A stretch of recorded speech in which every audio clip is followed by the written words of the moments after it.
Max, currently fronting and speaking right now for the Court of Consciousness DID system. I wanted to talk about witchcraft and magic, and I wanted to say that I think the internet is a very dangerous place when it comes to faith, spirituality, magic, and the occult generally. I think it is a dangerous place. And I mean, but if I say that, well, then are books on magic also not in the same way just as potentially dangerous? Well, let me explain what I mean by dangerous. There are a lot of pitfalls when you're in the first few years of doing magic um, that I think most people earlier on fall for, and it's okay because it's a part of the learning journey, it's a part of the process, and eventually you get out of it, hopefully, and on to better things. But there are people online who take advantage of people who are earlier in their spiritual journey and will use their success in their spiritual journey to make money or garner influence or garner the attention of people who are just starting out or who are newer to these things. And I fell for a lot of it. I'm not going to deny that. I got into witchcraft around 19. I learned a lot of the basics from a family member who I don't have contact with at this time, although I wish this person well. And I was coming from an atheist environment, an anti-theist environment, and I had been raised Christian from 0 to 7. Around 7 to 8-ish, I was deconverted and raised anti-theist from then on until 19. About 19, I started to learn, really, I think at 16 was the first time I was genuinely exposed to other worldviews outside of anti-theism. Again, and because a lot of the stuff from my childhood was blocked out from memory. And I was sent away to live with a extended family.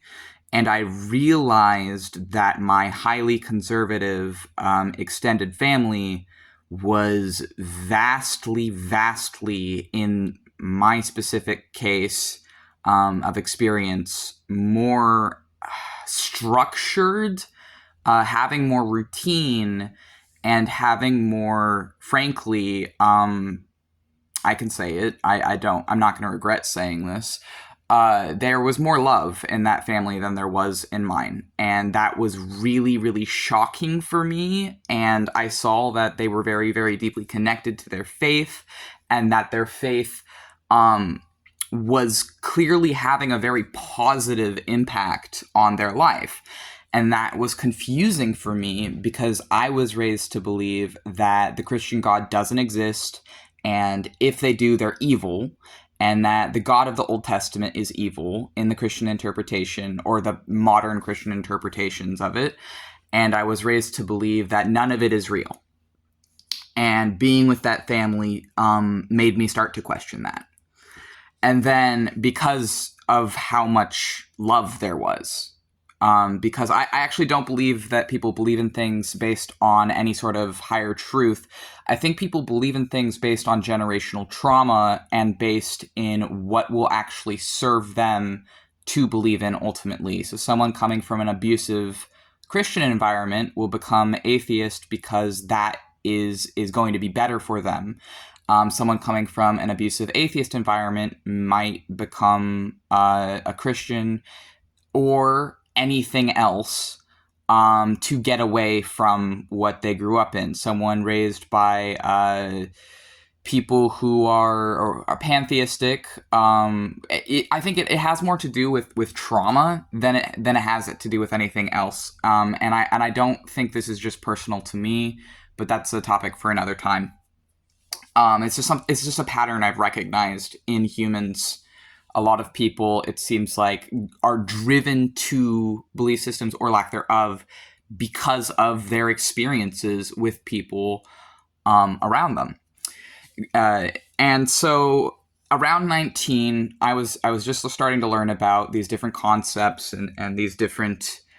I started to learn about meditation. I started to learn about that there were people out there who identify themselves as witches, who come from all different walks of life, all different belief systems, and who use their faith as a tool to empower themselves through various mental technologies and means of self-discipline to reap rewards and benefits in their life. And at first I was approaching it from sort of the standpoint where I was seeing it wholly through more of a psychological lens, because I didn't really believe in spirits yet. So I was seeing that clearly this thing has a positive influence on people's life and is positively affecting them. What can I learn from that? And can I learn more about this? And then at 19, I'm not quite sure if I was 19 or 20. Our memories tend to be either about, I think, behind by a year sometimes. It's not intentional. Anyways, I was either 19 or 20. I think I was 19. And I summoned a djinn with the person who taught me the beginnings of witchcraft, because they were further along in their journey. They were already a few years in. By that point, I had learned a bit about pendulum magic. I had been introduced to the ideas of divination. I had also been introduced to the ideas of astral projection, which is something that this person firmly believed in and partook in themselves.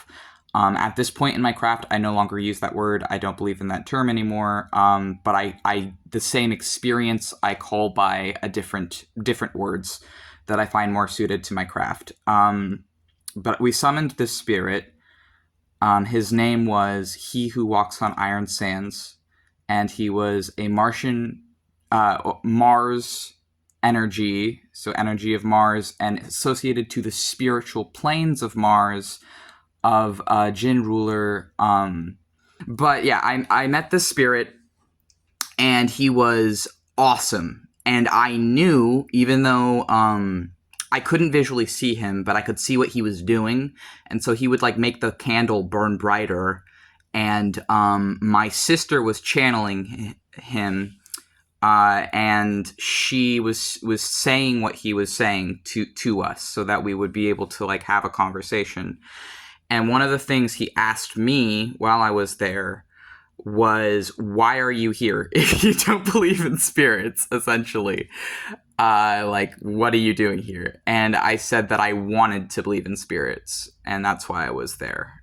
And that experience was so earth-shattering for me that by the end of it, I told my sister, like, afterwards, that I was agnostic, because I knew whatever that was not my sister. I knew it wasn't. I could feel it. I could feel it in the room enough, and I could see it playing with the candle. It was observable, even if I wasn't able to visually see it with my eyes in that way. But she actually could. She could visually see spirits, and so she described what it looked like to me, and I drew it. But, I mean, them. I drew them, or him. And that experience was the day I became no longer an atheist and an agnostic. And I still consider myself sort of agnostic, because I think the premise of agnosticism is really you don't know what's real, and there can be sort of multiple realities for different people. And I think, yeah, that's still in line with what I believe. I just also am omnist now, which are people who believe that everything is a little bit true, kind of. Anyways, so some of the pitfalls I fell for earlier in my craft were manifestation, which I think is a useful tool. I think it's a good tool, but I think people take it too far, and I think it can quickly kind of become dangerous when people are using it to sell you snake oil, or to say that you can manifest yourself out of poverty, or making these sweeping, huge statements that I think are actually really, really dangerous and only further reinforce the binds that ultimately bind people to capitalism, which is what spiritually I'm trying to separate myself from as a witch. And I think that when people just say, yeah, you can manifest literally anything, you can do anything, it's very overgeneralized, and it actually, I think, ultimately harms people.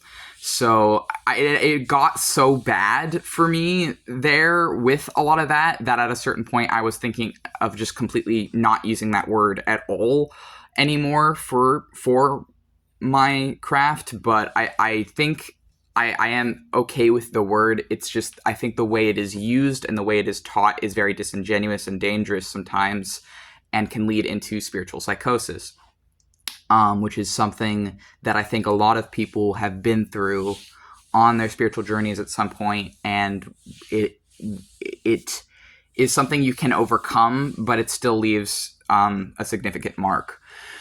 And another thing that was pretty not great is being indoctrinated by multiple cults and multiple cult ideologies, both inline and on person. One such ideology was the reality shifting cult, which is, I do consider it a cult. I am going to be calling it a cult because the difference between a cult and, there's a lot of differences, but no, I don't have to justify myself. I'm just going to call it what it is. It's a cult. And that is a group that is targeting specifically young, either teenage children and young adult. So it can be like early 20s. I got into it in my early 20s.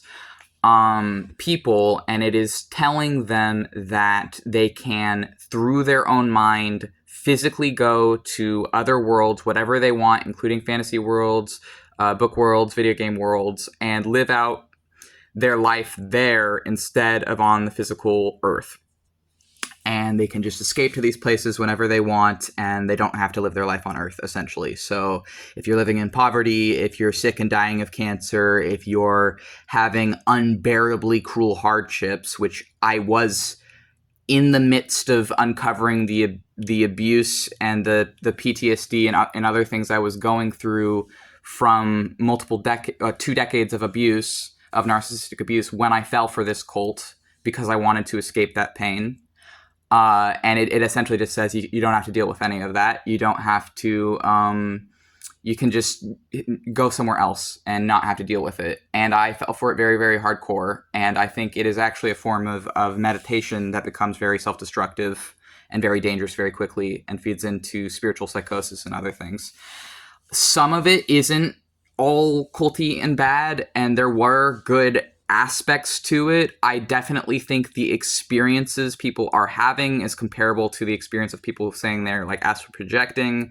For my own safety, sanity, and well-being, I don't use those words anymore. I prefer realistic, immersive daydreaming, where I don't want to be viewing it through the lens of using my mind to project it outwards to go to some other dimension, because I don't actually think there's any basis in reality for that, and I think it's very dangerous. Instead, what I'm doing is I am creating a thought form, which is a mental placeholder, and I'm creating a thought form for whatever place I want to go to. I'm connecting and or establishing a link within myself, and then going inside of my own brain and mind to go there in such a way that feels real and can even in some cases feel indistinguishable from physical reality when practiced and done enough and in certain ways. But I would say that is leaning more into like lucid dreaming territory and very, very vivid daydreaming, dissociative daydreaming, and other things going on there. I don't anymore use those words because I actually think it is both disingenuous to myself, dangerous to myself, and dangerous to others.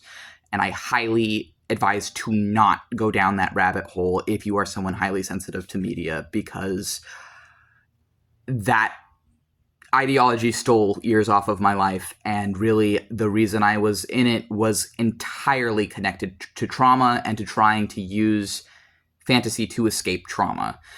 Another like dangerous thing online, there are in-person cults. So there are people who they may have like a site or a cult ideology going online, one of the easiest way to spot it is anyone trying to start a new religion.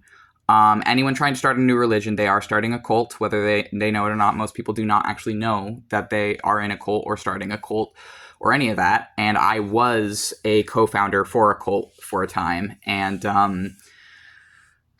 I fell for it because one of the things they will do is called love bombing, and there's different tactics, but this is starting to trigger me, and I feel like Elysium and Lewis are going to start co-fronting. They're our protectors in our system. So I need to be careful with what I say. I might also trigger Sariel with this, so I need to be careful with what I say because I don't want to trigger my other system members. But the only other male presenting witch I knew, the only other witch I knew who spoke to angels every day, who experienced daily plurality of being, who was unmasking their plurality of being, unfortunately took advantage of me and took advantage of my partner at the time and had scouted us from a local mages meetup we attend every Tuesday. And we went home with them, and at first it was just like hanging out, and it was really casual, and it seemed like just friends hanging out. And then, we would do some drugs and other things, and they were hard drugs, but I was with friends, and I thought it was okay, and I thought I was just like hanging out with friends. And then they started like telling me their ideas for like this religion they wanted to make and this new way they wanted to make. And I fell in love with it because I fully believed it. And I fully believed it because I fully believed in them. So I believed in their God and I believed in their rules because I loved them and they were my friends. And I didn't think of it beyond that because I didn't have to. And so I was one of the first people. Me and my partner were of the first people they ever baptized under their god. And it was a sun god because they were remaking an ancient sun cult that had been disbanded. And it wasn't until I was very deep into it to the point I was seriously considering moving away with them to their commune with my partner because we had been offered to, and they had just moved away that month. It wasn't until I was that deep into it, and it was like around the maybe 7 months or so, I'm not sure, of being into this cult, that I got a phone call and I started getting messages and different things, people blowing up my phone. I'm like, I have no idea what the fuck is going on right now. And we were told essentially that one of the primary founders of the cult we were in was massively transphobic and was spreading lies online and spreading misinformation. And this person had screenshots, and they showed me the screenshots. They showed me what happened. And I was immediately heartbroken and distressed because both me and my partner, 2 of the 5 fucking members of their cult at the time, are both transgender, and they knew we were both transgender. So it's like, why the fuck would you be spreading transphobia online if 2 of your 5 core cult members are trans? It's just not very well thought out.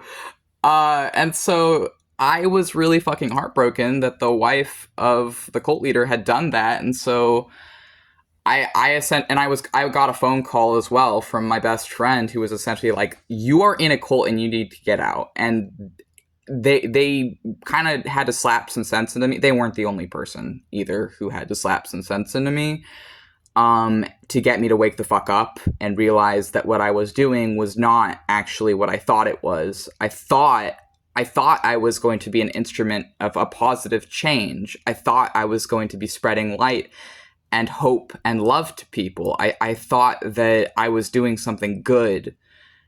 I thought that I was finding sort of, I guess, a form of pastordom under this sun god. And I realized the rules they taught me, they weren't even following. And I realized it was a lie. And I broke away from it. And so that was an in-person cult.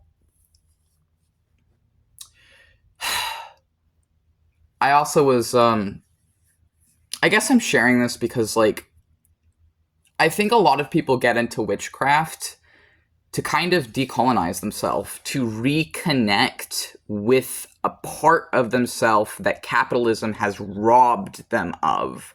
That there's these plastic cities and these plastic people and all these consumerism over human life and progress over human life has robbed entire generations of. And I think people are trying to go back into their own past to find a version of themselves or a version of their people that isn't this horrifically awful, bloody, lying mass that the world is right now, or their world is right now. And I feel like witchcraft provides a means for that, but people can also taint it because it is a tool, right? And any tool can be used for whatever people want to use it for. Any tool has both pros and cons, has a dark side, and has a taking away side and a constructive side, and different things. And it doesn't even have to be bad. Like I was a theistic Satanist for about a year as well, including even, don't need to share that, but for me it was a transitional period because the way I see it now, that was a part of trying to stay on topic. Essentially, there's a lot of fucking dangerous shit online, and it's really, really, really easy to be taken in by it, because the words they are telling you and the ideas they are telling you are sweet and pleasing and good, but there can be nefarious things happening where you do not see. And even if you were someone attunely aware to your own spirits and your own shadows and your own self and inner world and spirits and spirit and mind and psychology, that doesn't necessarily mean you're immune to any of this. And it can take years to be confident enough in your craft, but also aware enough in yourself and assured enough to stop giving into these dangerous things. And I guess if this is able to help someone else or connect with someone else, we wanted to share our experiences there in video.